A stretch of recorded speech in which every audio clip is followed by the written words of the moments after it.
പുസ്തകക്കെട്ടിൽ നിന്ന് ഒന്നെടുത്ത് വായിക്കാൻ തുടങ്ങി. കറക്റ്റ് ചെയ്യുക എന്നതായിരുന്നു ഉദ്ദേശം.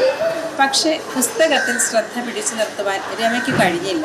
ചുറ്റുമിരിക്കുന്ന ഈ ചെറിയ ആൾക്കൂട്ടത്തിന് കേൾക്കാൻ വേണ്ടി മാത്രമല്ല യമുന ടീച്ചർ പുസ്തകം വായിക്കുന്നത്. ലോകത്തിന്റെ വിവിധ ഭാഗങ്ങളിലുള്ള കാഴ്ചാപരിമിതർക്ക് വേണ്ടി കൂടിയാണ്. Record start.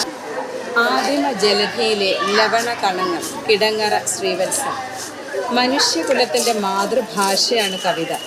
കാസർഗോഡ് സ്വദേശിയായ റൌഫ് മാണിക്കോത്തിന്റെ മുൻകൈയിൽ സമൂഹ മാധ്യമങ്ങളിൽ പിറന്ന വിജ്ഞാനദീപം ഓഡിയോ ലൈബ്രറി. ഖലീൽ ജിബ്രാന്റെ മനോഹരമായ ആ കവിത എൻ്റെ ഓർമ്മയുടെ തീരം തൊടുന്നു. ഓർമ്മയുടെ ഒരു തോണി ഇതാ നിലാവിൽ ഒഴുകി വരുന്നു.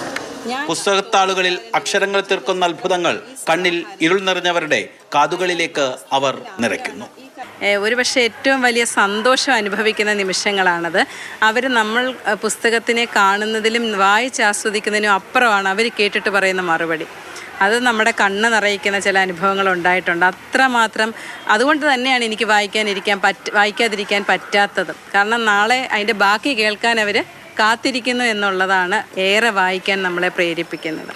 വായിച്ചും കേട്ടും അവരൊന്നിച്ച് ജീവിതത്തിൽ വെളിച്ചം നിറച്ചുകൊണ്ടേയിരിക്കട്ടെ. വൈലോപ്പള്ളിയുടെ വാക്കുകൾ ഉദ്ധരിച്ചുകൊണ്ട് ഈ ആസ്വാദനം ഇവിടെ അവസാനിപ്പിക്കട്ടെ. ഗ്രാമജീവിതാനുഭവങ്ങളുടെ കലവറയില്ലാത്ത മാതൃഭൂമി ആലപ്പുഴ. രഘുനാഥ് നാരായണാണ് നമ്മുടെ കൂടെയുള്ളത്. രഘു, വായിക്കാൻ ഒരുപാട് ഇഷ്ടമുണ്ടായിട്ടും ആ ലോകത്തേക്ക് എത്തിപ്പെടാൻ പറ്റുന്നില്ലല്ലോ എന്ന് സങ്കടപ്പെട്ടിരിക്കുന്നവർക്ക് മുന്നിലേക്കാണ് ഇങ്ങനെ ഒരു പദ്ധതി അവർ അവതരിപ്പിക്കുന്നത്. അത് ചെറിയ കാര്യമല്ല. പുസ്തകങ്ങൾ വായിക്കുന്നവരും വായിക്കാത്തവരും നമുക്ക് ചുറ്റുമുണ്ട്. അതൊരാളുടെ വ്യക്തിപരമായ ചോയ്സാണ്. വായിക്കുന്നതാണെന്നാൽ കൂടുതലായി നല്ലത്. വായിക്കണമെന്ന് ആഗ്രഹിച്ചിട്ടും വായിക്കാൻ കഴിയാത്ത മനുഷ്യരെക്കുറിച്ചായിരുന്നു നമ്മുടെ വാർത്ത. എന്തായാലും കുറച്ചധികം ആളുകൾക്കെങ്കിലും ഒരു 10,000-ഓളം ആളുകൾ ആ ഗ്രൂപ്പിലുണ്ട്. ടെലിഗ്രാമിലടക്കമുള്ള വലിയൊരു ഗ്രൂപ്പാണത്.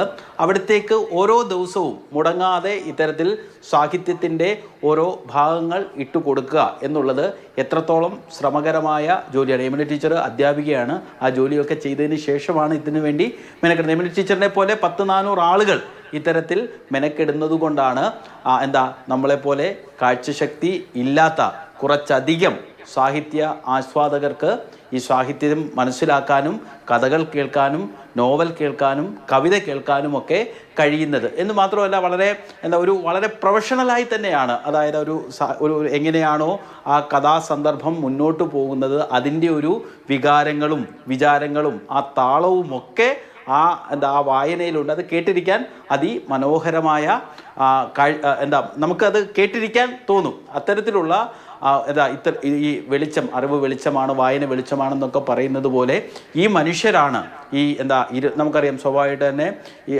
കുറച്ച് കണ്ണിന് കാഴ്ചയില്ലാത്ത അന്ധതയുള്ള മനുഷ്യർ അവരുടെ ജീവിതം വളരെ പോസിറ്റീവായിട്ട് മുന്നോട്ട് പോകുന്നവരുണ്ടെങ്കിൽ പോലും അവരുടെ ഉള്ളിൻ്റെ ഉള്ളിൽ ഈ ഇരുട്ട് എപ്പോഴും ഉണ്ടാകാറുണ്ട്. അവർക്ക് ഒരു പ്രചോദനമാണ് എന്ന് മാത്രമല്ല പ്രയോജനവുമാണ് ഇത്തരത്തിൽ സാഹിത്യം. അതിൻ്റെ തനിമയും കാരണം ഓരോ പുസ്തകങ്ങൾ നമ്മൾ വായിക്കുമ്പോൾ അല്ലെങ്കിൽ സാഹിത്യകാരൻ എഴുതുന്ന രീതിയിലായിരിക്കില്ല നമ്മൾ വായിക്കുന്നത്. നമ്മുടെ മൂഡിനും നമ്മുടെ ഭാവനയ്ക്കും ഒക്കെ അനുസരിച്ച് ആ എഴുത്തിനെ നമ്മൾ മാറ്റാറുണ്ട്.